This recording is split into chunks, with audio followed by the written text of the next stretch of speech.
Welcome, boys. Today, our topic is about electric lines of force. How to draw electric lines. First of all, describe important important characteristics of field line. What are these lines? These lines are called lines of force, are the path followed by a unit positive test charge in the field of source charge. So these are field lines. Means these are the lines and which are also called imaginary lines along which the charged particle moves in the field.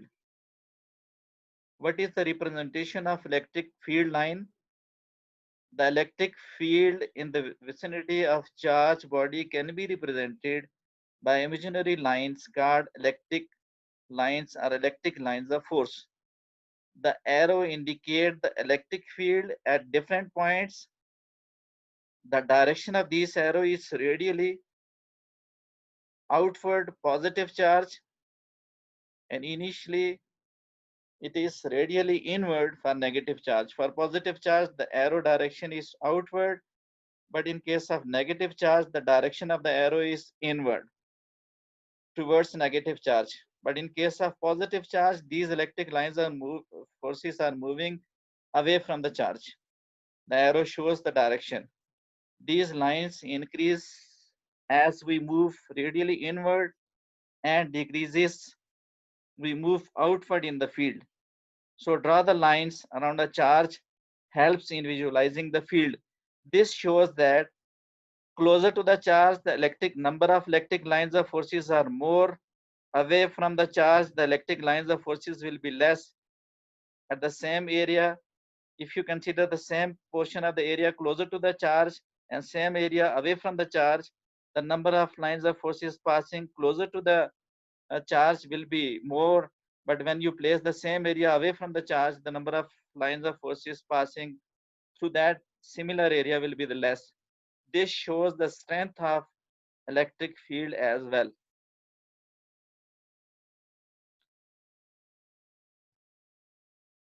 Now, what are the characteristics of field line? Number one, field lines start from positive charge, terminate at negative charge. Like this one, these lines of forces are starting from positive charge, they are moving in outward direction, they are reaching towards the negative charge. This is point one. There are some points in the field where the resultant intensity is equal to the sum of intensities due to the positive charge and negative charge, and its direction is along the tangent to the field.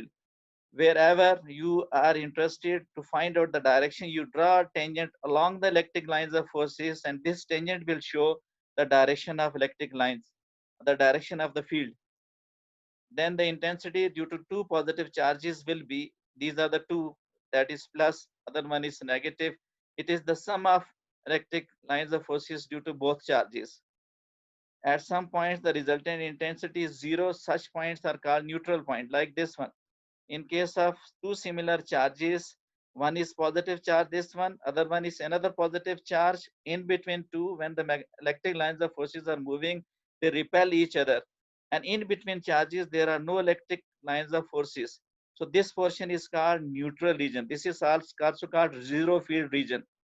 So it is called neutral, represented by N.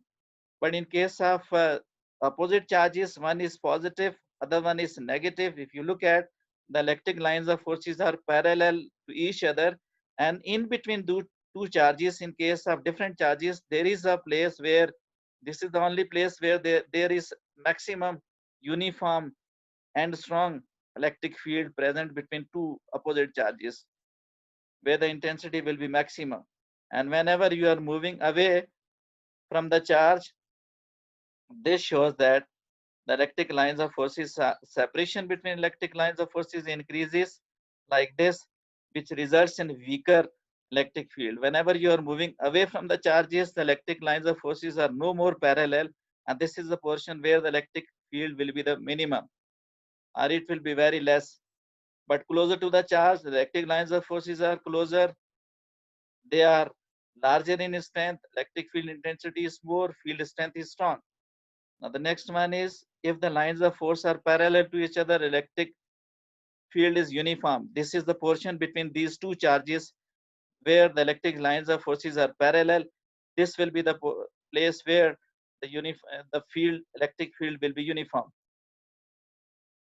The next point is the small or large distance between the electric lines gives the uniform information about the electric field being strong or weak, where there are number of in between these two plates. If you see, the electric lines of forces are much more, they are parallel to each other. This will be strong electric field area. But if you move away from the center to the sideways, these are the lines of forces which are separation increases, which results in weak magnetic electric field, and it is also called fringing field as well. Uniform field is inside plate where the lines of forces are parallel. Now, how will you find the direction of electric field? You draw a tangent at any point in the direction of the electric lines of forces. That tangent will show the direction of electric field at that point. If you take as this one, any other side, this will show the electric direction of electric lines. Number 6 is that the electric lines of force do not intersect. Its reason is that they are only one direction. They are having one direction. They always move away from the positive charge towards the negative because they are having only single direction. So that's why they are not intersecting. They are not crossing over each other. The same happens in case of magnetic lines of forces as well. Number 7 is that these lines always strikes perpendicular to the metal surface. Whenever they fall at the metal surface, they perpendicularly strikes at the metal surface. The electric lines of force cannot pass through conductor. Inside conductor, there will be no electric field. There will be no electric lines of forces. So that's why it is zero field inside any conductor. If anyone asks you a question, where will be the place in case of conductor where there are no electric field, that will be inside a conductor where there are no electric lines of forces, possibility of electric lines of forces passing through the conductor. Eighth is electric lines of forces have the tendency to contract in length. This explains attraction between opposite charged bodies. Whenever you bring two oppositely charged bodies together, if you move back, these are the positive and negative. You see that electric lines of forces are contracting between the two charges. And this behavior shows that it is a force of attraction between the two charges. With this, we have concluded that what are about the electric lines of forces. First of all, we have discussed about electric field. Then we have seen how to draw electric lines of forces and what's the nature of these electric lines of forces. They are always moving away from positive charge, and these lines of forces also represents that whenever a charged particle has to move, this charged particle will move along these lines of forces. In case of negative charge, these electric lines of forces are always directed towards negative charge. And then we have discussed about the characteristics of field lines. And there are 8 points, very important points to remember to understand the nature and the field strength and the direction to find the magnitude of the field strength. Strong and magnetic field is strong and weak electric field.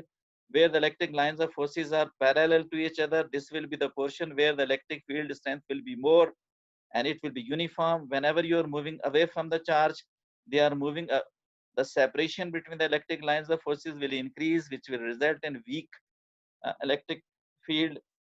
And whenever you are moving in case of in between two positive charges or the similar charges, there will be a portion where there are no electric lines of forces. This portion is called neutral portion, and it is also called zero field region. And whenever you are asked to find out the direction of electric field, you have to draw a tangent along the direction of electric lines of forces. This tangent will show the direction of electric field. These electric lines of forces can't cross each other because they have only one direction. They are moving from positive in the direction of the negative. They are always moving away from the positive towards negative charges. And these are the other two plates which shows where the electric field will be uniform and where it will be non-uniform and where it will be varying away from the plates. Inside plates, where electric lines of forces are parallel, it is uniform. Away from the plates, the field is fringing. Separation between the electric lines of forces increases, which results in decrease in electric field. With this, uh, today's topic ends. Thank you very much.